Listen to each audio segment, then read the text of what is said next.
Good evening, everyone. I'm just going to give a brief announcement about interpretation and I'll give the announcement in Spanish.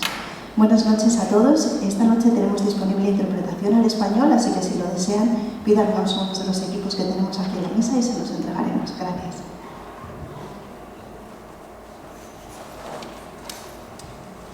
All right, everybody. Well, we're going to go ahead and get started. I think hopefully there will be some more families coming in and trickling in a little bit later.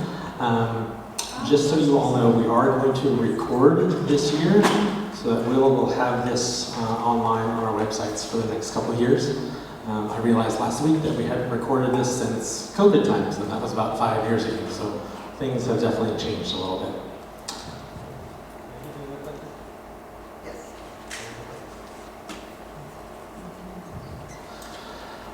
Okay, so this is who we have tonight to help you all out with learning about the NCAA, NAIA, college eligibility.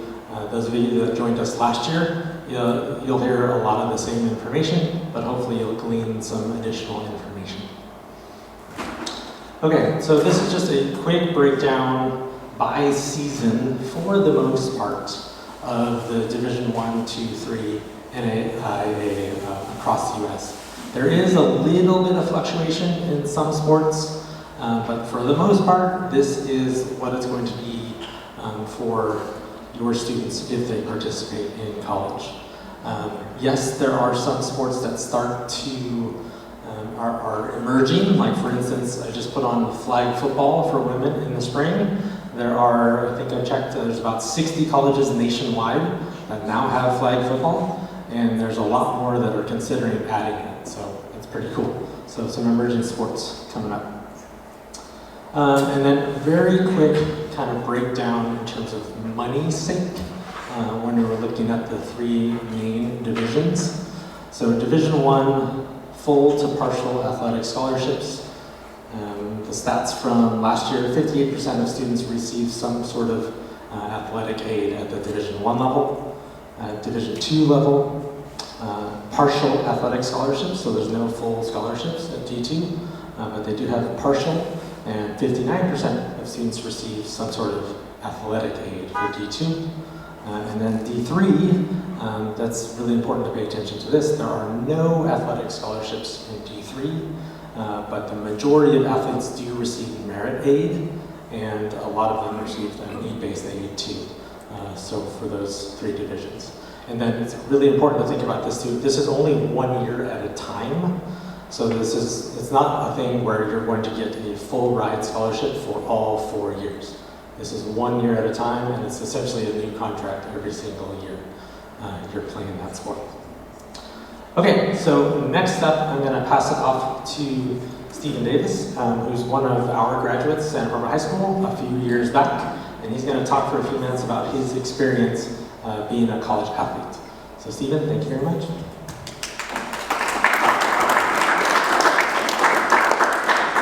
Hello everyone, thank you for letting me come and speak to you guys. Kind of just want to talk about my process of getting recruited and kind of how you should kind of choose the school and like what might be the best fit for you or for your student.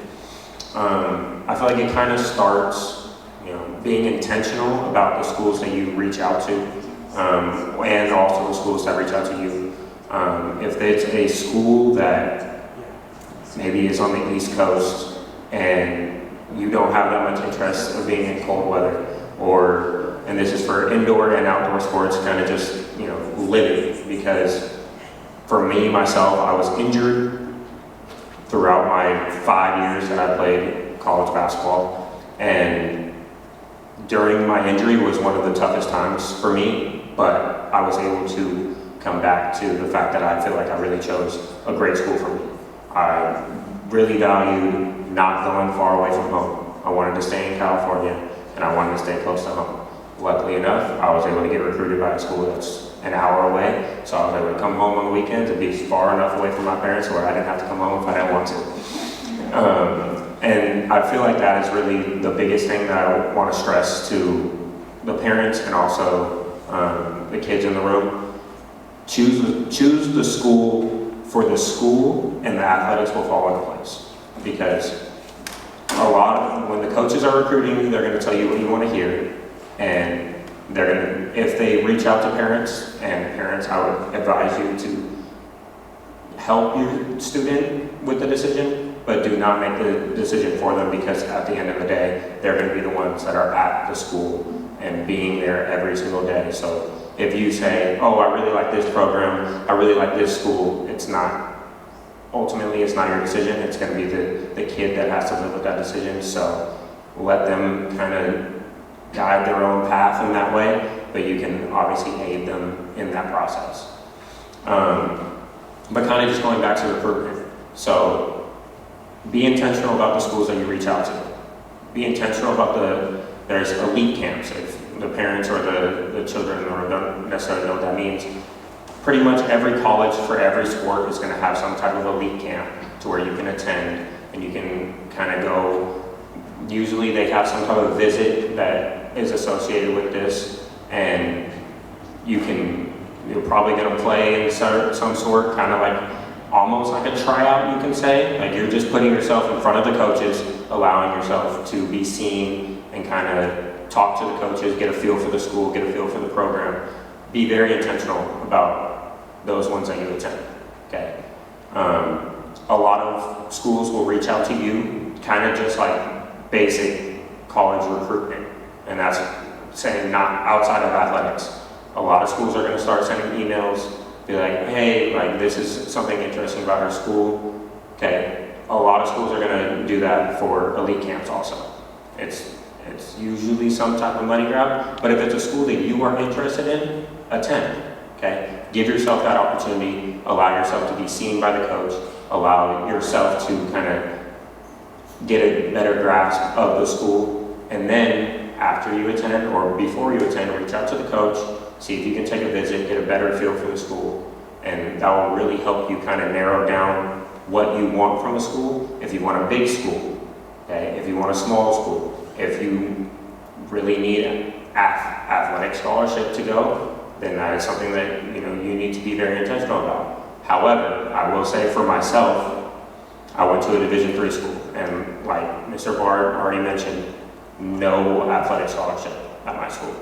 However, I was very intentional about knowing that I wanted to play college basketball and I wanted to play college sport, and I took school and my academics very seriously because I knew that is always what's going to give you the best opportunity. Your attitude is something that you can 100% control. I understand that school is difficult, okay? It's not for everyone. However, if you want to continue going to school and you want to continue to play your sport, academics is something that you have to take seriously, and you have to at least give it your full effort as well as your sport. Because if you're only doing one of them, you're gonna make it very tough for yourself to get recruited. If you take academics very seriously as well as your sport, you're giving yourself the best opportunity. And that's really what it's about in high school, is just being able to give yourself the best opportunity to play. Because you cannot control if the coach actually likes you. You can't control if a school is actually going to recruit you. But you can do everything you can. So that means academics, reaching out to schools, just kind of networking your way almost to talk to different coaches, put yourself in the best opportunity, playing on the right, club circuits. I don't know, for all sports that might not apply. I know for basketball it definitely does. It doesn't mean playing for the biggest team and not playing.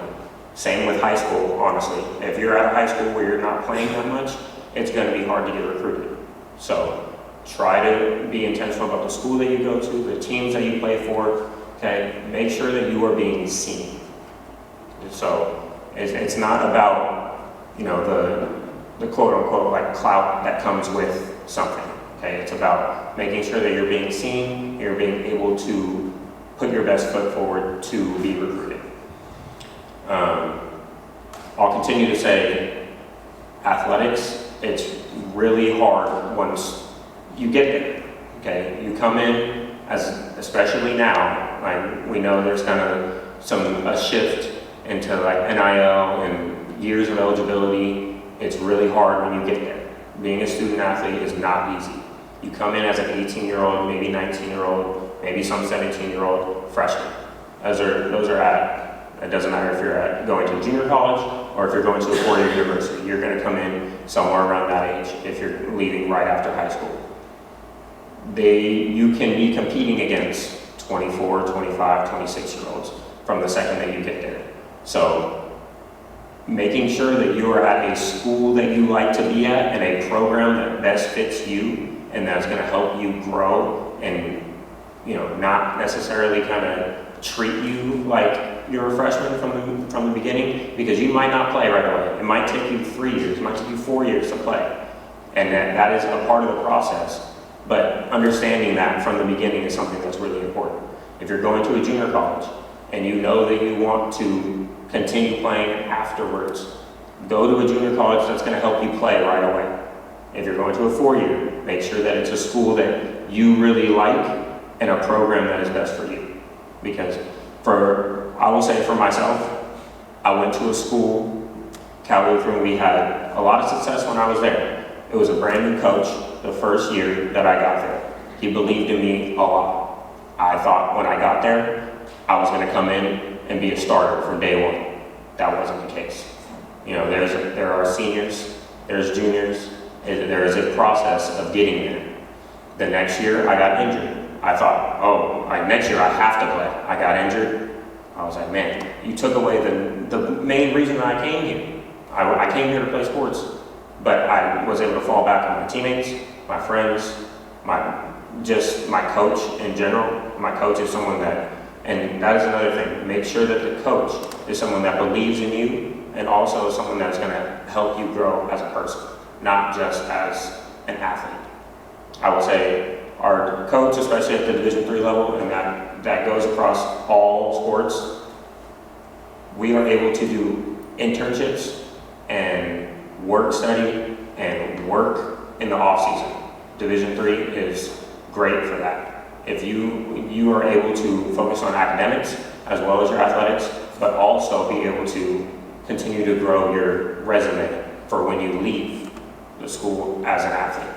Because that's the number one thing that I see in a lot of my Division I friends. When they want to go into the workforce, all they've known is their sport. And that's great.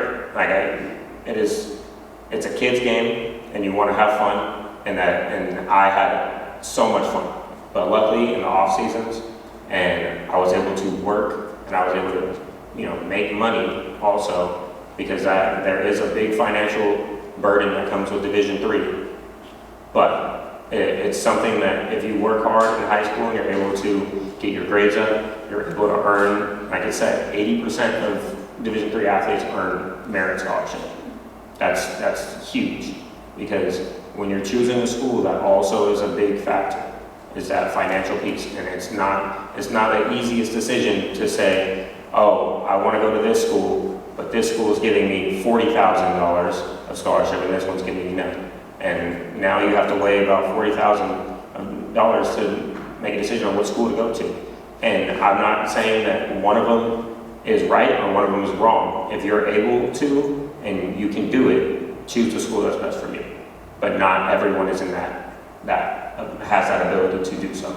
So make sure that you are, like I said, once again, being intentional about the schools that you're reaching out to, the schools that you know you can, as if you were applying to a normal school, you should have your reaches, you should have your target schools, and you should have your safety schools. Okay, so make sure that you have all of those and you're able to put yourself in the best position to find the school that's best for you. I think you covered everything. Yeah. I'll close it by saying I had a phenomenal college experience, and I would hope that all of you are able to do the same thing. But if it doesn't work out for you from day one, don't think that it can't. You can always stick it out at the school that you're at, and with the transfer portal and so many options of so many schools, you can always, kind of just give yourself a reset. If it's not working for you, you can always find something that's a little bit better for you. And that doesn't mean that you transfer up in a division. That can mean you transfer down, and that doesn't mean that you transfer down. It just means finding the best school that's going to fit for you, and finding the best program that's going to fit for you. Because there's a lot of things that go into picking a school and picking a program, and a lot of coaches are going to tell you what you want to hear, but it's about just understanding that it's best for you, not what's best for them, and not what's best for the person next to you, what's best for you. So, thank you very much. I appreciate all of you. What year did you start? I started the year of 2020. No, what year did you start looking like? Sophomore year? Oh, freshman yeah. year, senior year? I will gladly admit I was very delusional in my recruitment process. I thought that I was going to be a Division I player. All growing up, all throughout my freshman and sophomore year of high school, I thought I was going to be a Division I player. And when the schools didn't come knocking, I realized I need to change my approach. So I would say I would definitely started later into that process, probably the spring of my junior year and early the fall, summer of my going into my senior year was definitely the time that I kind of really focused in on the player that I was and the abilities that I had and the schools that were going to reach out to. Did you have like helpful counselors and stuff like that? Definitely, yeah. Mr. Gill, he's not here anymore, but he was a huge influence into my process. And the counselors, full disclosure, I'm going to be a school counselor, so I love school counselors. So they can help you a lot, and they were very willing. Mr. Barford here at San Rafael High School, they do a phenomenal job of helping you find the school that's best for you, whether that's academically or athletically. Thank you very much.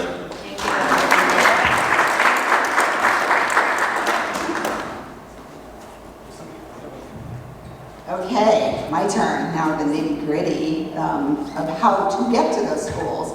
My name is Joanne Graham. I'm a counselor for student athletes at Santa Barbara City College. And of course, we want all your athletes to come to Santa Barbara first and compete and then transfer to a two-year school. So there's a process for that too.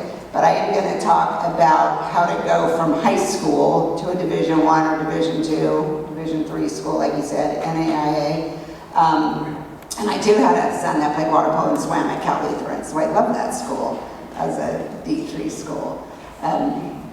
Okay, so these are the steps you must take to participate in Division I, Division II, your first year of college. So we're going to go over what you do in high school to go right to a D1 or a D2 school. Okay, so first of all, what is the NCAA and the Eligibility Center?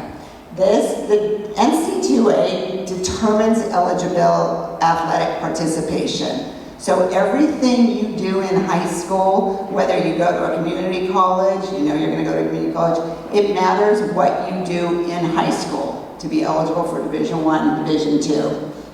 You have to register with the ncaa.org, so that's the Eligibility Center. It used to be called the Clearinghouse. To go to a D1 or a D2 school, you must register with them. And I would say start the process. You can start at your sophomore year or your junior year. You'll end up having to finish it at the end of your senior year. But that process can be started. Once you get your ID number, it will be yours for life. Like whether you're a freshman starting the process or a junior, it's yours. Even I have students at Santa Barbara City College that started this process, and they still have their NCAA ID number. The SAT and ACT, that's important for scholarship opportunities. The NCAA doesn't use those anymore for eligibility. They used to until a few years ago, maybe 5, during COVID is when they stopped because students couldn't take the SAT or the ACT, but we still encourage students to do it because some schools you apply to, they may still use those for admissions purposes. Okay. All right, so Division I, you have 5 years to play 4 times. Any full-time enrollment triggers your clock starting. So you decide from here you want to go to ASU, and you don't get to play there, and then you come back, or you go down to a D2 or D3 school. your clock actually starts, because you decide you missed football or whatever, your clock starts the minute you become a full-time student. So, like Stephen said, choose wisely, because it will start the minute you're a full-time student. There are exceptions: military service, one-time pregnancy, women only, or a religious mission. So some students have they went on their Mormon mission trip. In the middle of their eligibility, that would stop the clock. The same thing with joining the military for a year or two. We had Israeli students at Santa Barbara City College that they had to go into the military. It's their law, and they stopped their clock for 2 years while they were gone and still got a Division I scholarship. So those are the exceptions to stopping the clock once it starts. The four-year school petitions those on the student's behalf, though. Okay, Division II is 10 full-time terms, semesters, or quarters of full-time enrollment, and any full-time collegiate enrollment uses a semester. So you can stop and start your clock at Division II, or Division I you can't. It just keeps ticking unless it had one of those. So you could have gone to a Division I school and then took a year off to travel. It kept ticking. And that's whether you play or not. Like, the clock starts the minute you become a full-time student, whether you're playing a sport or not. You can stop your clock at, this is D3 as well, by under-enrolling in off-seasons. My son, like he said, my son played at Cal Lutheran, and he played water polo with a 26-year-old because he under-enrolled so many of his terms that he still had eligibility left. So you can do that at D2 and D3 level. Okay, so high school freshmen and sophomores, you need to complete 16 core courses. So this is how you get eligible to go to a D1 school right out of high school, right? 16 core courses. Work hard to get the best grades possible and take classes matching your high school's NCAA. I always tell students that that database must be huge. It's all of the high schools in the United States and what are the 16 core courses that they accept. That is why students, you need to meet with your high school counselors, because they know what those 16 core courses are and what's not approved. So you have to be careful. If you go to a private Christian school, some of the classes, if it's doctrinal, like the Life of Jesus, it won't be NC2A approved. But if it's world religions, it very well could be. So you have to work really closely with your high school counselor to make sure you're taking the 16 core courses. So it's different for each high school? Is that what I understand? What courses are, yes, but I'm going to show you the 16 core courses, like there's 4 years of English. But there are some classes that are not NC2A approved. That's why it's important. I think there's an art requirement through the A through G to get into a UC. And some of those art classes are not NC2A approved, like ceramics. So that's why your high school counselor is crucial in this process. So the beginning of the junior year, we suggest you register with the Eligibility Center, still be taking classes that match with the NC2A. And after completing your junior year, and your high school counselor will help with this, send official transcripts to the Eligibility Center. And then prior to senior year, check with your high school counselor to make sure how many core courses you have left.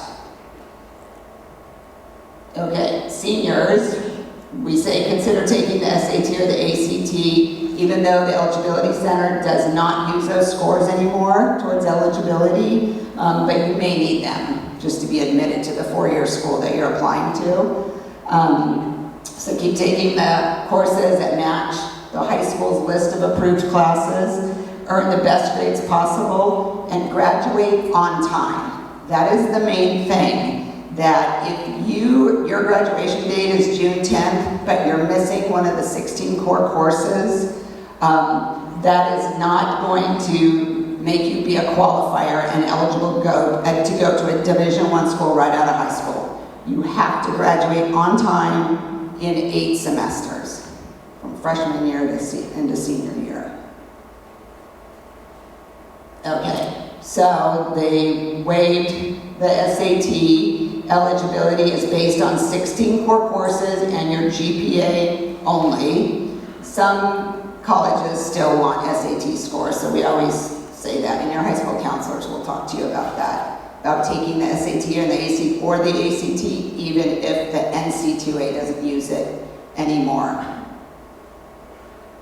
Okay, so core courses completion on time. From the time you enter the 9th grade, you have 4 years or 8 semesters to complete the 16 core courses. So on time means that if you graduate, whatever day you graduate, you can't be missing a core course at that point. All right, now we should get to the 16 core courses for Division I. 4 years of English. Everywhere in California, I think you have to have 4 years of English to graduate. 3 years of math, algebra 1 or higher. 2 years of natural science. One has to have a lab. An additional year of English, math, or science. 2 years of your social science, and then 4 years of additional courses. Typically, it's foreign language. I think most UCs, I think it's still, you need 2 years from high school to go to a UC, so that would be 2 years. And right here is the non-doctrinal religion or philosophy class. So that is how you get to your 16 core courses. Yes?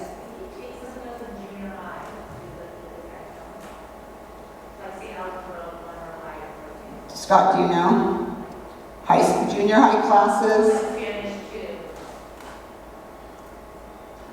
So they're not going to count that as part of your 16. They're going to count that as part of your GPA overall. So they will look at that. The 16 have to be taken starting in the beginning of the 9th grade year. That's right, yes. And if students that do dual enrollment, talk with your counselor about that, because you took U.S. history at Santa Barbara City College as a dual enrollment class, it counts as 0.5. So some students out of high school, because they took, a dual enrollment class, they had 15.5. So that's where you need to meet with your high school counselor as well. Yeah, that used to be a real problem. We're not having that problem anymore, but we're not allowing the students to take 1 semester to count for a full year of U.S. history and world history.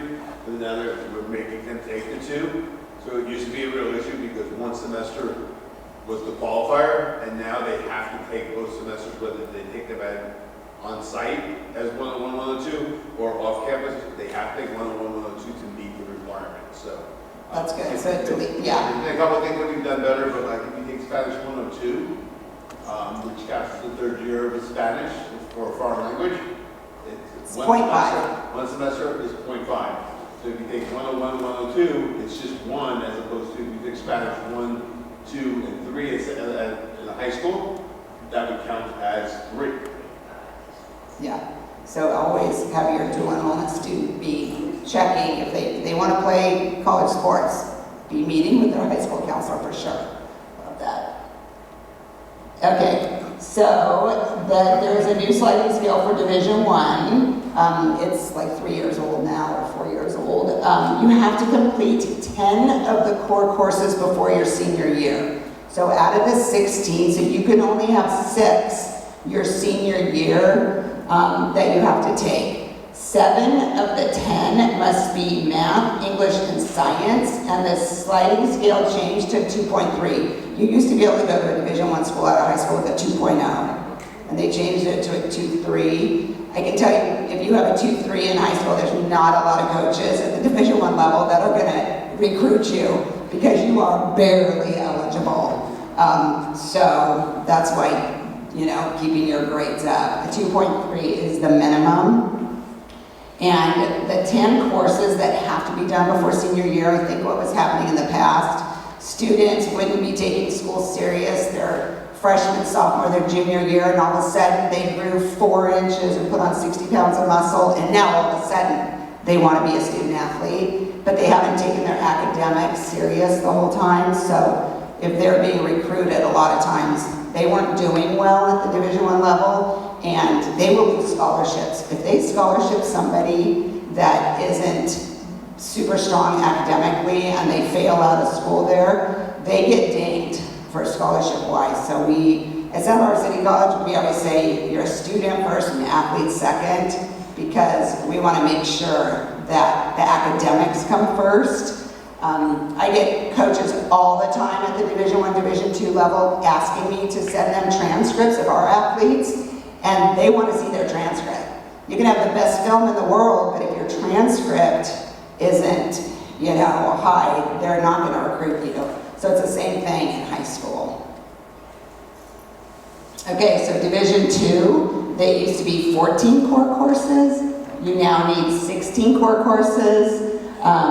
3 years of English, but all high school kids take 4 anyway. 2 years of math, algebra 1 or higher. 2 years of science, 3 years of additional English math, and then 2 years of social science, and 4 years of the additional courses. So they now have the same 16 core courses. The minimum GPA is a 2.0. Again, I don't think even a Division II coach is going to recruit someone that has a 2.0 GPA. So work hard. We can't stress it enough. Get the best grades possible. Okay, so Division III, you don't have to register with the Eligibility Center, and they have different requirements for admissions. I know, like Division I, the minimum GPA to be a qualifier is a 2.3. You can't even get into Cal Lutheran without at least a 2.75. So the GPAs for Division III schools, a lot of times those schools are private schools or small liberal arts colleges. They have their own admissions requirements, and you have to get in through the regular admissions process for D3 schools.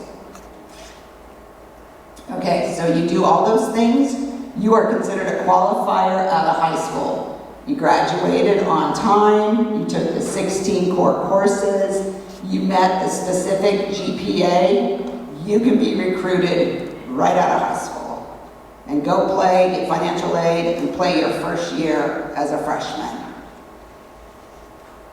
If you're a non-qualifier, that means you didn't graduate from high school, you didn't have the GPA, you didn't have one of those things, it means you can't practice, play, or receive financial aid for 1 academic year after high school at the 4-year school.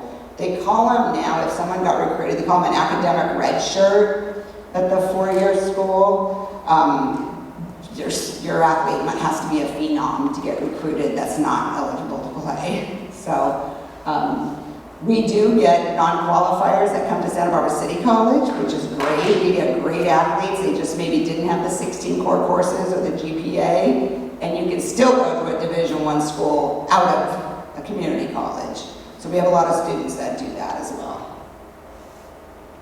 Okay, so this is what the Eligibility Center looks like. So everyone has to be registered. To go to a D1 or a D2 school, you must register with the NCAA. And it costs money. I think it's like $100 now, $120. So, yeah. So, just to forewarn parents. Yes? What years do you suggest them upgrading from the profile account to the certification? We'll go over that. You need to do the amateurism certification. We'll go over that because you have to do it often. The amateurism, every time you play at like a club team or, you know, out of high school, so you have to update your amateurism often. Is it a yearly fee? No, it's not a yearly fee. Good question. It's one-time fee, and it's for your life. Yeah. So some of the kids that come to Santa Barbara City College that did it their sophomore year, they're good. They've already paid it. Their parents paid it one time, and they're still same number in there. Okay, so you'll see all this stuff when you go through it. Congratulations. You need to create an account, and like I said, you'll have the same email. It'll be yours for life. Your PIN number, your NCAA ID number will be your students for their whole time there in college playing sports. So this shows you, you're gonna put in all your coursework from high school. The NCAA is the one that determines if you're a qualifier or not. So you put in all your high school, your classes that you've taken, and then over here it shows Division I, Division II. You're a qualifier. That final amateurism status, you have to fill out often because, you might go play. I would say ask before you do anything. Don't go play soccer in Europe or in Mexico City with semi-pro people without asking first. Because we did have a student that did that went to Europe and played in England a very high level of soccer, and he lost his Division I scholarship because they deemed him not an amateur anymore. So ask before you do anything like that. Okay, so this is all. You're going to put in your intro, you're going to talk about yourself, your coursework, your schools, additional coursework. It'll all be self-explanatory when you go in and start this process. Okay, and there's that amateurism requested, so you have to do that. Students that did it in high school, then went to a college, they went to Santa Barbara City College, they had to do the final amateurism again. If you played a club sport, you have to do that. I think you have to keep going in and doing it often. Okay, so update athletic participation information often, especially if you participate in events out of the normal high school season. So that's when you go in and update that amateurism. If you do club sports, or like I said, you went and played in some fancy league in Europe. And it happens like with soccer, it happens sometimes with golf. Anytime you play and you get money, you can't accept money over and above what you paid to get in that. We've had it happen with beach volleyball tournaments. So you want to ask before you make money doing your sport. How does that work with NAIA? So name, image, likeness is a different scenario. So that's when you are in college and you can't make money now. You used to not be able to. Remember the little Reggie Bush fiasco? So that's different, and your high school counselor, I think, knows more about that. We don't have a lot of that at the community college level unless someone, was advertising for their dad's real estate business or something. But the NIL is different at the four-year school. Okay, so ask before you act, because the amateurism red flags. So signing a contract with a professional team, receiving money for participating in athletics, receiving prize money that is above what you paid to get in it. If you paid $200 to play beach volleyball in a tournament, but the prize was $1,200, then you can't take it. Anything above what you paid to be in the tournament. So trying out, practicing, receiving benefits from an agent or prospective agent, agreeing to be represented by an agent, and participating in organized competition after your first opportunity to enroll in college. So just always ask. We've had a beach volleyball player play in a beach tournament here. There's lots of beach volleyball tournaments in Santa Barbara, and the prize was $1,200, and she did not accept it because she was trying to maintain her eligibility in college. Okay, so these are terms for college eligibility. A student participates, you play in 1 second of one game, and it counts as your year of eligibility. So a coach puts you in, and you play for 2 minutes, and you never go in again that year in college, that counts as your year of eligibility. So I always tell students, athletes, when I meet with them, you haven't gone in the football game yet, 10-game season, and it's game 6. Maybe now's a good time to talk to your coach about you're going to redshirt this year, you're not going to play because you don't want to use an entire season of eligibility. It doesn't count for scrimmages, so it has to be official refs during competition, or the game counts as a regular part of season. A red shirt is where a student is full-time, so your Division I clock starts, but you don't play. Either you decided not to play, your coach didn't play you, then that's considered your red shirt year. So out of the 5 years, that's the red shirt year. A medical red shirt is different. If you played 1 second, or maybe you played for 20 minutes and got hurt, you get that year back. So a medical red shirt happens during your season, you get hurt, but it has to be in the first part of the season. I think it's less than 30% you can play in college and get a medical red shirt. So you always have to be seen by a doctor, you have to, the trainers have to sign all this paperwork to get your year of eligibility back. And a gray shirt is when a student under-enrolls their first term of college. So we've had students that have come to Santa Barbara City College that knew this rule, and they didn't want their Division I clock to start because they just had Tommy John surgery, and they knew they weren't going to play their first year. So they were not a full-time student, and that's because we get the promise. So that is something you have to ask and talk to the promise about, as using it as a gap year. Because, as you all know, Santa Barbara City College, you get 2 years of free, but you have to be a full-time student. So this gray shirt is a conversation to have, but if your student or your athlete wants to go Division I, they know they're capable of it, but they've had surgery, they're not gonna go, they're gonna go to community college first. If they don't want to start their Division I clock, you can't be a full-time student. So it's your first term of college, being under-enrolled, which is less than 12 units at all schools. 12 units is the full-time status for FAFSA and everything else. Questions about that? Okay, yes? I just think it's really important that you guys know and understand that they care about what's going on in the present, and so they're not taking care of like making sure that these things are being followed. It's on your student as the athlete to be aware of what's going to happen, because someone's going to get hurt in the last game, and you could have not played the whole year, and they're going to want to play you. And if you don't have these conversations, then you're going to play maybe 2 plays and lose an entire year because they needed you at that point. And it's not a simple thing to do, to tell a coach no when they need you. So just be aware that they're not caring about your clock, and they're not caring about when things go off or not go off. They're caring about what's happening in the here and now. And so, And they may not even know. It seems like they would benefit from caring about your clock, and they don't.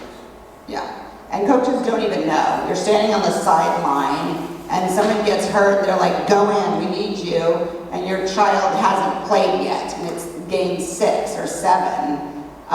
So it's always a good conversation to have prior to when you get to that point with your student about wanting to play this year or not, and then having that conversation. Yep.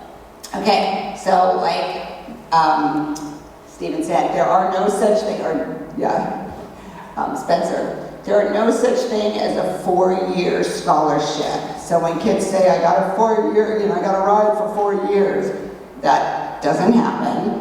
They are, every year, they are updated. So they're unlimited in scope. Sometimes it's just books, sometimes it's tuition, sometimes it's different amounts. They are renewed yearly. So if your child gets, $40,000 I'll use my daughter as an example. She got recruited to play water polo at Bucknell, which cost $65,000 at the time. They were giving her like $45,000, and I was like, yeah, that's great for year 1, but what if you get there and you suck and, they recruit somebody else in your place, and I'm not paying $65,000 for you to live in Pennsylvania. So knowing that rule, that it sounds great, but it doesn't necessarily happen for all 4 years. They are renewable every single year. They come in all different amounts, full scholarships, tuition fees, room board, maybe you just get books only, maybe just, dorm only. So, and make sure you realize the cost of the school, and if you lose part of your scholarship, first of all, like Stephen said, is it somewhere you want to stay? Is it a school you want to be at if you got injured? Or can you afford it if you lose some of your scholarship? And I had a DP mom that her daughter went to a private school that was playing soccer, and she called me and said, they take her scholarship away? They took most of her scholarship away, and it's her junior year. And it's like, they can. They recruited a different soccer player, and your daughter lost most of her scholarship. So just be aware that you can, if they lose some of their scholarship, and your child got recruited to go to Pepperdine, but they lose half of that money, can you afford to keep them there at that school? So that's crucial about athletic scholarships. Okay, so a qualifier versus non-qualifier. So you're a qualifier, and this is coming to Santa Barbara City College. So you were a qualifier at a high school, because of course we want all our athletes to come play for us for 2 years and get free tuition. As a qualifier at a high school, this is why high school grades matter, even if you plan on playing at a community college. Because if you were a qualifier, you could be recruited after one term at a community college. So you came to Santa Barbara City College and you were the world's best water polo player. We only have women's water polo now. And you could be recruited by a Division I school after one term. As long as you took 12 transferable units, had a 2.5 GPA, so out of community college, a 2.5 is what you need. You only needed a 2.3 out of high school, but now you're at a community college, it's a little bit higher. And we can only count 2 PE units towards that GPA. So that is where Thomas and I come in. We know all the NCAA rules, and we help students transfer all the time that have come to play at Santa Barbara City College and go on to play at a D1 or a D2 school. But it's all based on what they did in high school. So to get this qualifier status is what you want to work for as a student athlete in high school, the 16 core courses, the GPA, because you could get recruited after one term at a community college and go play at a D1 school. If you are so qualifiers for Division II, it's the same thing. We make sure that you're eligible for Division I. If you're eligible for Division I, you'll be eligible for Division II. And Division III, you just had to be considered academically and athletically eligible at the community college to keep playing. But remember, the GPA is different for Division III. You could go to a D1 school with a 2.5 GPA, but some D3 schools you can't even get into with that low of a GPA. And really, college coaches will not recruit someone, unless you're a phenom athlete with the bare minimum of a 2.5 GPA. So even at Santa Barbara City College, we're like, get the highest GPA possible that you can. But you could be recruited with a 2.5 from a community college for D1 or a 2.2 for D2. Okay, if you're a non-qualifier, so let's say your student ends up at Santa Barbara City College to play because they were a non-qualifier. They had 15.5 core courses. They can still go to a D1 school from a community college. You just have to earn an AA degree. You could do it in 3 semesters with a couple of summer schools on there, like a year and a half. You have to have a 2.5 GPA, 6 units of our transferable English, 3 units of math, and 3 units of science. So those are all part of our AA degrees. So if a student is a non-qualifier, they can still get a scholarship and go to a D1 school by route of a community college. Okay, Division II, you have to complete at least 2 full-time terms and earn an AA or. So it's an or. Division 1, you must have an AA degree. For Division 2, it's an AA or these other things. 12 transferable units per full-time term. A 2.2 GPA for D2. 2.5, remember we said for Division 1. And then Division 3, the rules are, if you were eligible to compete at a community college, you would be eligible athletically for Division 3. It's just, is your GPA high enough to get in through the regular admissions process? Okay, so this is where we have this happen a lot.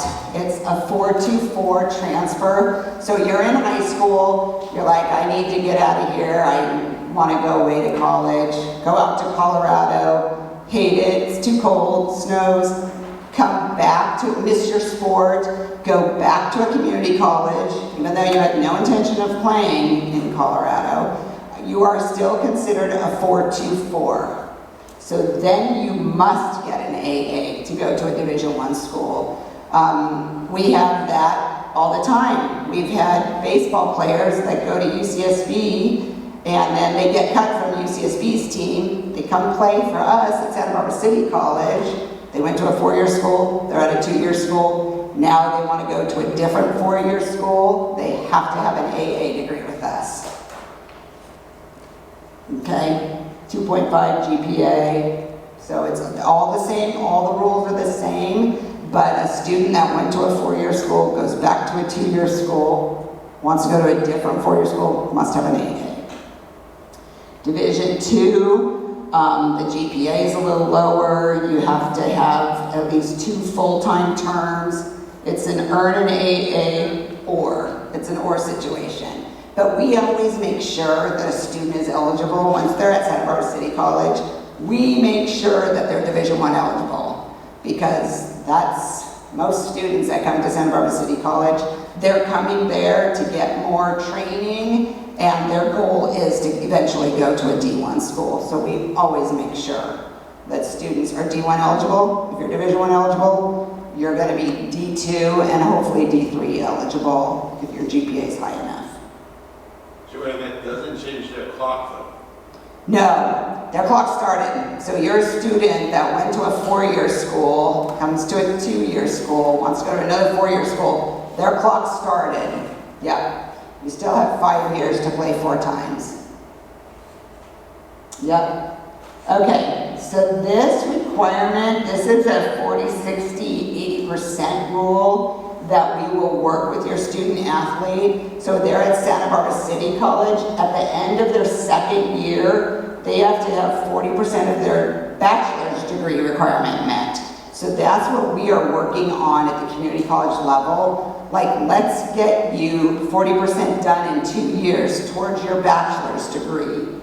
At the end of the 3rd year, 6 full-time terms, you have to have met 60% of your bachelor's degree, which is where the problem lies because that would be 72 or 74 units. So we will always meet with your student and have them under-enroll one of their off seasons. So if they play soccer, they can be a full-time student. You have to be a full-time student every year that you're competing. But in your off season, we can under-enroll you at school so that you don't trigger that 60% rule. We have a lot of students that are there for 3 years. They come to community college, they redshirt a year and then play 2 years and still want to go on and play at a Division 1 school. So we, just like we stress high school students, meet with your high school counselor. At Santa Barbara City College, we can't stress it enough that athletes have to meet with an athletic counselor so that they don't get hung up on some of these rules. Because there's a lot of rules to go from high school to D1 or D2, but there's also rules that students have to meet from the community college to go compete at a 4-year school.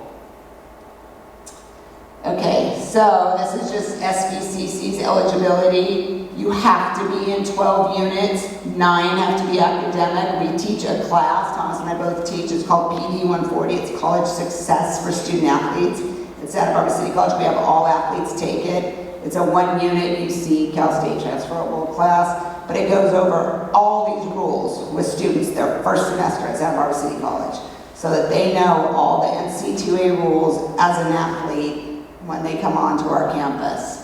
Before they can compete in a second season, they have to pass 24 units, and 18 have to be academic with a 2.0. So a lot of times, we have forced red shirts at Santa Barbara City College because maybe they passed 24 units, 18 were academic, and they had a 1.99. Or they were a great student and they had a 3.5 GPA, but they didn't pass enough academic units. So we have all different scenarios of what happens, why a student would either be forced to redshirt because of academics, or maybe they got hurt and they redshirt for that reason. But we make all student athletes meet with an academic counselor that knows all the athletic rules at City College. There are over 250 schools of NAIA schools. So it used to be, like Westmont used to be NAIA. They just went, what are other NAIA schools? Do you know? I mean, there's a lot, but Westmont was the local one that just changed to D2. There's 11 colleges in California, 21 on the West Coast. They typically have all the main sports. And NAIA schools do offer, 90% of them offer scholarships, so don't rule out NAIA. You have to register with the NAIA, it's like the NCAA Eligibility Center, but it's the NAIA, I think it's just NAIA.org to register with the NAIA schools. Do you want to talk about NAIA? There's not much else to say about it. It's really similar to a lot of the D2 schools, and some are a little bit with D3 as well. So yeah, basically, if you cover D1, D2, D1, D2 eligibility, you're good for NAIA for sure. Yeah, they have the same 10-semester rule to play 4 times at NAIA, so students can under-enroll at an NAIA school to spread out their eligibility as well. There's the Eligibility Center for NAIA. So www.playnAIA.org.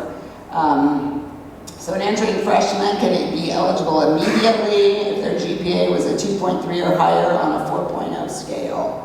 So that's for eligibility purposes. Okay. Or you have to meet 2 of the 3 criteria, minimum 970 on an SAT or 18 on an ACT. So they still do use, that's a reason why to take an SAT or an ACT, because NAIA still does use those. Or finish in the top half of your school. Okay, your counselor can help. So if you are interested in college, I can't stress enough to talk to your high school counselors. They will upload your transcript once you're registered with the NCAA or the NAIA. And if you're eligible in high school for free or reduced lunch, you're eligible for the NCAA waiver. So that $120 you talked about, you want to talk about that from high school? Okay, so as Joanne mentioned multiple times, please see your counselors. You can also see us, the college and career counselors too. So at Santa Barbara High, I manage all things NCAA and the transcripts as well. So if you let me know that you're interested in sports, then I'll be paying attention to the Eligibility Center, and once your name pops up, I'll upload that initial transcript, and also I'll approve the fee waivers as well. So that all comes to me as well. Yeah, next slide. Okay, so a couple things. This is just sort of a reminder of what Joanne's mentioned multiple times. So 9th grade, hopefully you've come into high school taking your core classes. Basically, if you're meeting with any of us counselors and you're taking the classes that you need to take for A through G, you're also meeting NCAA for the most part. The only real difference is that A through G has the fine arts requirement, NCAA does not. It's the 5 core without fine arts. So if you're doing that 9th and 10th grade, you're well on your way to eligibility. Then I like to say 10th graders, if you already know that you're thinking about sports, go ahead and register at option 1 in the eligibility center as a 10th grader. You can also do this as 11th grade as well, but I like to try to get students in sooner rather than later so that I'm aware. And then 11th grade, we definitely recommend you still consider taking the SAT or ACT, because even though it's not set for college sports, it can be really useful for, as was mentioned before, scholarships and merit aid. But there's a changing landscape in higher education and college, and some colleges are test optional, and some colleges are starting to go back to requiring tests. So it's a good idea just to sort of have it in your back pocket, whether you need it or not. And then back to 12th grade. And then 12th grade, you still have opportunities to take the SAT or ACT again. Essentially, you have until roughly December of your senior year to take them a couple times and have those scores if you want. And then 12th grade is also when I will upload a new transcript, and then after you graduate, I will end up uploading your final transcript to NCAA. So for most of my students at Santa Barbara High School, if you're in the eligibility center by junior year, I'm uploading probably 3 transcripts on your behalf with the various grades that you've had over the previous 3 semesters. And then after April 1st of your senior year, that's when you can start to request that final amateurism certificate. Okay, next. Okay, a couple recruitment tips from my perspective as a counselor. So this goes for all of us in high school. Keep your grades up. More opportunities are available if you have higher grades. They really are. So keep your grades up. As Stephen mentioned, research programs and really pick ones that fit you. Try not to think about what's the school that's on your social media all the time. Think about whether that school is going to be a good fit for you or not. And as he mentioned earlier too, have those schools kind of ranked. You want your reach schools, you want your target schools, and you want your safety or likely schools as well. Train consistently, but avoid overtraining. This is from a coaching perspective. This 4th bullet point, create highlight reels. And this is where parents can be super helpful in this process. You're the ones that are behind that cell phone or behind that camera at all the games, recording those, creating little highlight videos so that you can utilize potentially in the recruitment process. You definitely want to start reaching out to college coaches. And I'm going to kind of show you a couple examples of that. But typically what you want to do is once you've created a list of schools that you want to try to be recruited to, you want to do their athletic questionnaire first on their website. So sometimes it's a little difficult to find, but on their athletic pages, there's going to be something that's called like a prospective athlete questionnaire, or it might just say questionnaire, or it just might be, say, like recruited athletes. Sometimes you have to hunt around to find it, but it's there. Okay, it's usually a really long form. Sometimes it's even a Google form where it's asking your essentially demographic information, but then it gets into the details of your sport. Sometimes they'll even ask you short questions of what is your goal as an athlete? Or I've seen one school, do you plan to participate in 2 sports at this school? That's usually a D2 or D3 school. My recommendation, when you do that questionnaire the first time, save all those answers, because the next college that you do that questionnaire for is going to have really similar questions. So when you do that form the first time, put it into like Google Docs, save all those answers, and then kind of copy paste and tweak as needed. Really important, clean up your social media. If you have Instagram, make it private accounts. Start cleaning things up.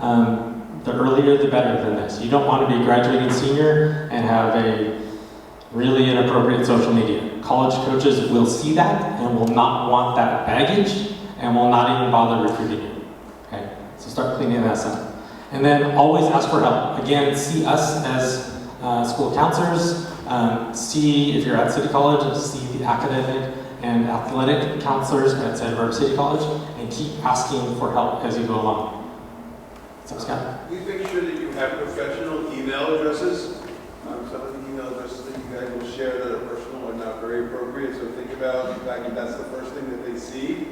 So when you send an email out and that's what they're receiving, I love my mama at gmail.com, and that's a nice one. Just be aware that those are messages that they're seeing instantaneously and they're going to make a rejection very quickly. And to tack on to that email, do not use your Santa Barbara Unified School District email. It will not be useful for you whatsoever with anything related to higher education, financial aid, college recruiting. So professional email, always, for this process. Okay, next slide. Okay, so these are just a couple examples of what it could look like on various websites. So on this upper left, you can see recruits, and then they have a pretty specific recruit questionnaire. This one, women's basketball recruitment form, it's essentially like an embedded Google form. And then Oregon's men's golf, it's gonna look kind of similar to that. So once you have your list, then start hunting around for this questionnaire. Okay, and if you can't find it for some reason or another, come see one of us at your schools, and we can help you find it. Occasionally there might be one college that doesn't have a form, and you just need to reach out to the coach. Okay? But for the most part, they're going to have a form that looks like this. Okay, next. Okay, this, Ms. Woodard from San Marcos found this last year. This is a really great opportunity to kind of learn more about the recruitment process. So definitely consider that, paying attention to that. Okay. And did everybody get that picture?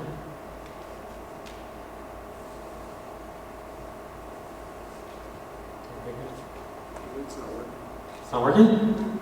Uh-oh. Maybe we need to, we'll find it and we can send out the new link. They moved it. Yeah, usually they don't. Oh yeah, that works.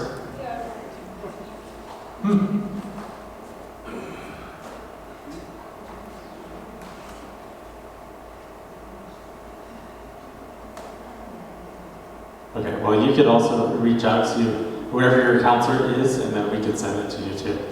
That's strange. Good old QR codes. Okay, so questions. We're going to stick around if any of you have questions for any of us. And again, this has been recorded. We will get this onto our various websites, hopefully in the next week or so. And then we can include the slide deck as well. So thanks very much for being here. And feel free to stick around and ask questions.